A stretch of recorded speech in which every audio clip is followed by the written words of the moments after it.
नमस्कार बच्चों। एक बार फिर से आप सभी का PS Patel learning to earning YouTube channel पर स्वागत है। बच्चों, पिछले भाग में हमने देखा था कि कक्षा 7 के अंतर्गत चैप्टर नंबर 8 में पारिस्थितिकी तंत्र में इसके सारे कंपोनेंट क्या होते हैं, इसके असंतुलन से क्या नुकसान, क्या फायदे हैं। आज का जो टॉपिक है वो टॉपिक है प्रश्नोत्तर, यानी क्वेश्चन आंसर। प्रश्नों के उत्तर क्या होंगे, चलिए देखते हैं चैप्टर नंबर 8 के प्रश्नोत्तर।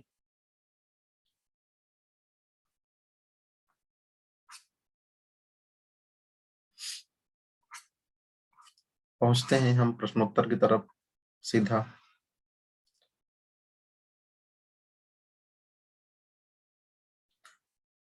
प्रश्न संख्या यहाँ पर पहली है, पारिस्थितिकी तंत्र किसे कहते हैं और इसकी क्या उपयोगिता है। पारिस्थितिकी तंत्र किसे कहते हैं और इसकी क्या उपयोगिता है, यानी कि यूज क्या है। तो इस प्रश्न का उत्तर हम देखते हैं। उत्तर नंबर पहले का नंबर, जैसे कि यहाँ दिया हुआ है, उत्तर नंबर पहले का नंबर, सजीव और निर्जीव घटक मिलकर एक तंत्र बनाते हैं जिसको पारिस्थितिकी तंत्र, इकोसिस्टम कहते हैं। इसके बाद आगे क्वेश्चन बढ़ाना है, यहाँ से इसको छोड़ देना है बीच का हिस्सा। यहाँ से प्रकृति में सबका अस्तित्व बना रहे, इसके लिए पौधे और जलवायु और पर्यावरण मिलकर कई प्रकार के पारिस्थितिकी तंत्रों का निर्माण करते हैं, यानी कि प्रकृति के अस्तित्व को बनाए रखने के लिए इस तंत्र की जरूरत होती है। चलिए इस क्वेश्चन के बाद अगले क्वेश्चन की तरफ चलते हैं।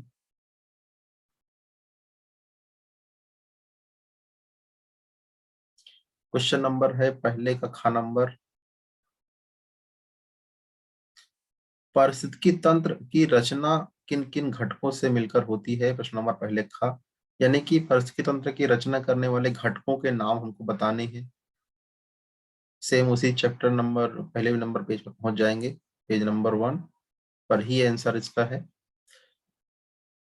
इस चैप्टर के पेज नंबर 1 यानी कि चैप्टर के शुरुआती पेज पर यहाँ पर आप देख पा रहे होंगे नंबर है पहले का नंबर, पारिस्थितिकी तंत्र जलीय हो अथवा स्थलीय हो,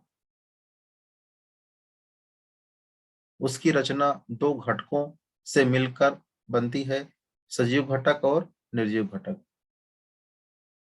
बच्चों ध्यान दीजिएगा, जो पीले रंग से ये हाईलाइटेड है इसी हिस्से को लिखना है। पहला नंबर है सजीव घटक। सजीव घटक में कौन आते हैं? पोषक, पोषण के आधार पर सजीव घटक को 3 श्रेणी में बांटा गया है। नंबर है उत्पादक। उत्पादक जो सजीव घटक अपना भोजन स्वयं बनाते हैं वे स्वपोषी कहलाते हैं, और उत्पादक तो ही है, इनको स्वपोषी भी कहा जाता है। तो जिसका अगला हिस्सा है उसको देखते हैं।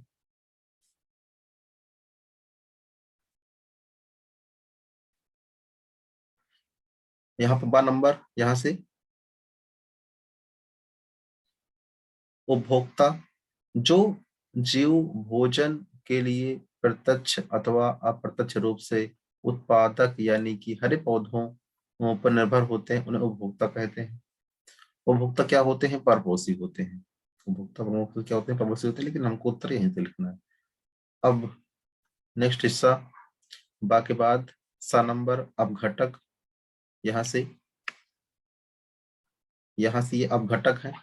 तो अपघटक में प्रकृति में कुछ जीव ऐसे होते हैं जो मृत जीवधारियों एवं सड़ी गली वस्तुओं को खाकर इनसे पोषण प्राप्त करते हैं, जैसे कि बैक्टीरिया, कवक आदि। मृत जीव शरीर के से पोषण लेने के कारण इन्हें मृत पोषी कहा जाता है। अब यहाँ पर ये हिस्सा खत्म, और दूसरा हिस्सा जो होता है निर्जीव घटक, नॉन लिविंग कंपोनेंट, इसको लिख लेना है। पर्यावरण के निर्जीव घटक के अंतर्गत स्थल मंडल, जल मंडल और वायुमंडल आते हैं। तो आपका आंसर यहाँ तक कंप्लीट होता है। पहले नंबर के खा नंबर थोड़ा सा लंबा उत्तर है, लेकिन महत्वपूर्ण आंसर है। पहले के गा नंबर का जो क्वेश्चन है, पहले क्वेश्चन देख लेते हैं। आहार जाल किसे कहते हैं, उदाहरण सहित समझाइए। तो इसको भी पेज नंबर, चैप्टर नंबर किस शुरुआत में ही एक इसका भी आंसर होगा। और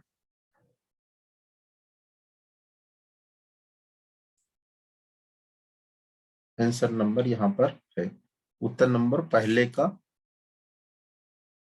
गा नंबर आप देख पा रहे होंगे। उत्तर नंबर पहले का गा नंबर, सॉरी। आहार जाल, फूड वेब। प्रत्येक पारिस्थितिकी तंत्र में अनेक आहार श्रृंखलाएं होती हैं। ये कई स्थानों पर एक दूसरे से जुड़ी रहती हैं। आहार श्रृंखलाओं के कई स्थानों पर जुड़े होने के कारण पोषण संबंध एक रेखा में ना होकर जाल की तरह उलझ जाते हैं। इसे आहार जाल कहते हैं। दिए गए चित्र में पेड़ पौधे, हिरण, शेर, सियार, अपघटक तथा पुनः पेड़ पौधे एक खाद्य श्रृंखला के रूप में हैं।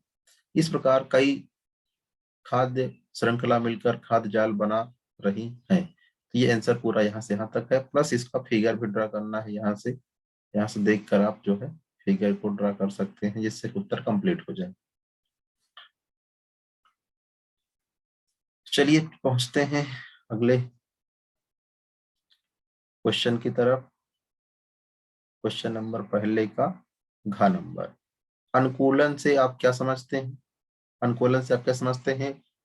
मरुस्थलीय पौधे अपने वातावरण में किस प्रकार अनुकूलित रहते हैं?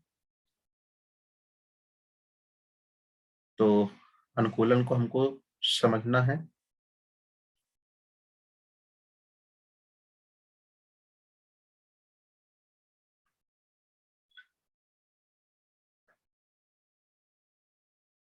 यहाँ से आंसर इसका है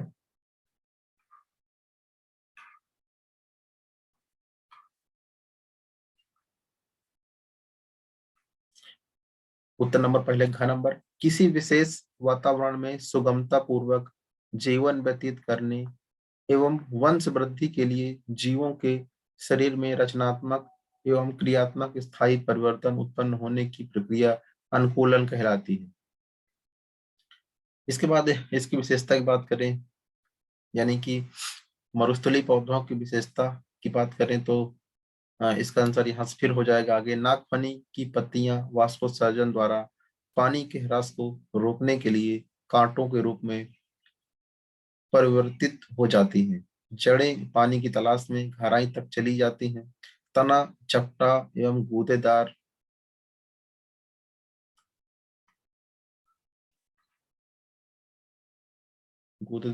होता है, गूदेदार होता है, जो भोजन बनाने व एकत्र करने का कार्य करता है। तो यहाँ तक आंसर कंप्लीट होता है ये भी। चलिए बढ़ते हैं अगले क्वेश्चन की तरफ। अगला क्वेश्चन है पहले गंगा। प्रवासी पक्षी किसे कहते हैं? प्रवासी पक्षी किसे कहते हैं? चलिए इसको देखते हैं। यहाँ पर आंसर दिया हुआ है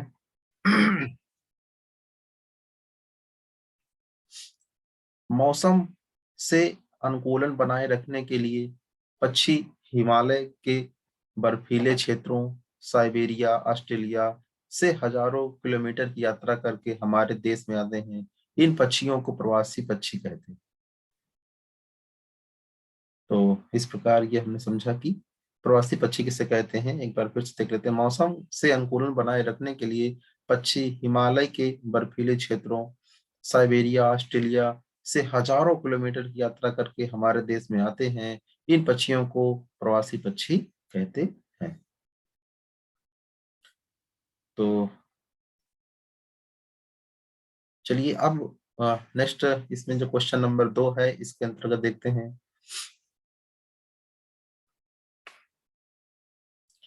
दिया हुआ है सजीव और निर्जीव घटक एक दूसरे पर निर्भर नहीं होते हैं। ये सही है गलत है? बिल्कुल निर्भर होते हैं, यानी कि आंसर क्या हो जाएगा? गलत हो जाएगा। इसमें गलत का चिन्ह आप लगा लेंगे।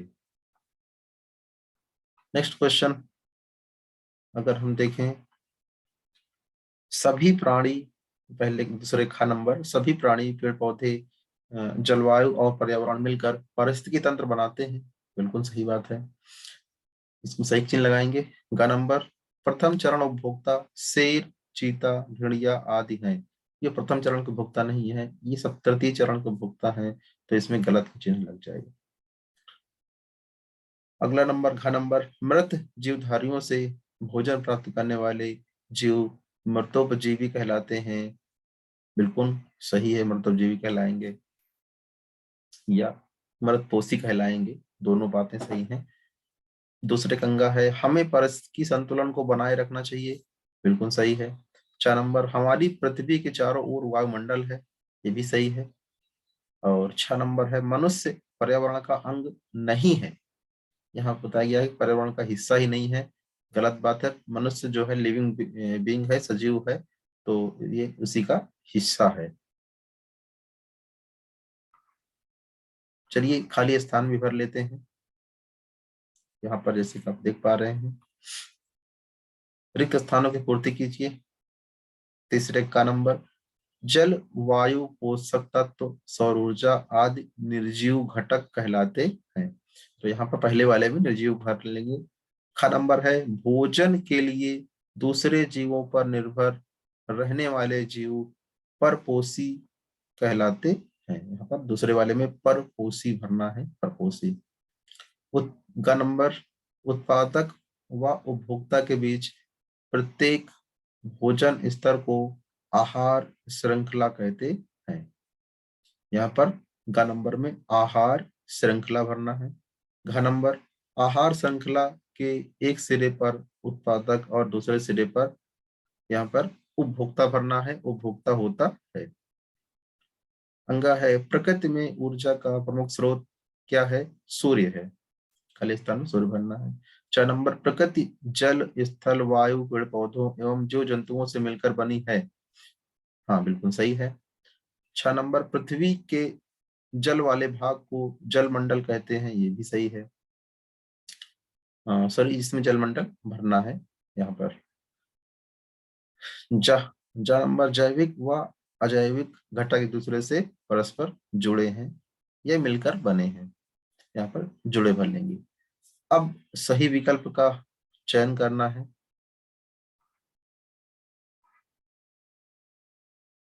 अगर हम सही विकल्प की बात करें तो यहाँ दिया हुआ है, किसी भी पारिस्थितिकी तंत्र में सबसे आवश्यक क्या है? निरंतर ऊर्जा का प्रवाह होना सबसे जरूरी है, पहला वाला इसमें सही हो जाएगा। फिर दिया हुआ है, सूर्य से प्राप्त होने वाली अधिकांश ऊर्जा पृथ्वी पर पहुंचने से पूर्व ही नष्ट हो जाती है। इसका कारण क्या है? तो उसका कारण हो जाएगा अत्यधिक प्रदूषण के कारण। ये आखिरी वाला ऑप्शन सही हो जाएगा। फिर दिया हुआ है, आहार जाल में क्या होता है? इसमें कई खाद्य श्रृंखलाएं आपस में उलझ जाती हैं, तो यहाँ पर ये वाला आंसर सही हो जाएगा। कई खाद्य श्रृंखलाएं आपस में उलझ जाती हैं। आखिरी क्वेश्चन आज का है, यह पृथ्वी किसी निर्जीव घटक के संतुलित मात्रा में से कम या ज्यादा होने पर क्या करती है? पारिस्थितिकी तंत्र असंतुलित हो जाता है। तो यहाँ पर दूसरा नंबर ऑप्शन सही हो जाएगा, पारिस्थितिकी तंत्र असंतुलित हो जाएगा निर्जीव घटक के बढ़ने या घटने की वजह से। तो चलिए आज का ये चैप्टर के सारे क्वेश्चन आज हम सॉल्व कर चुके हैं। मिलते हैं अगले दिन नए चैप्टर के साथ, तब तक के लिए thank you, God bless you, keep learning, keep moving.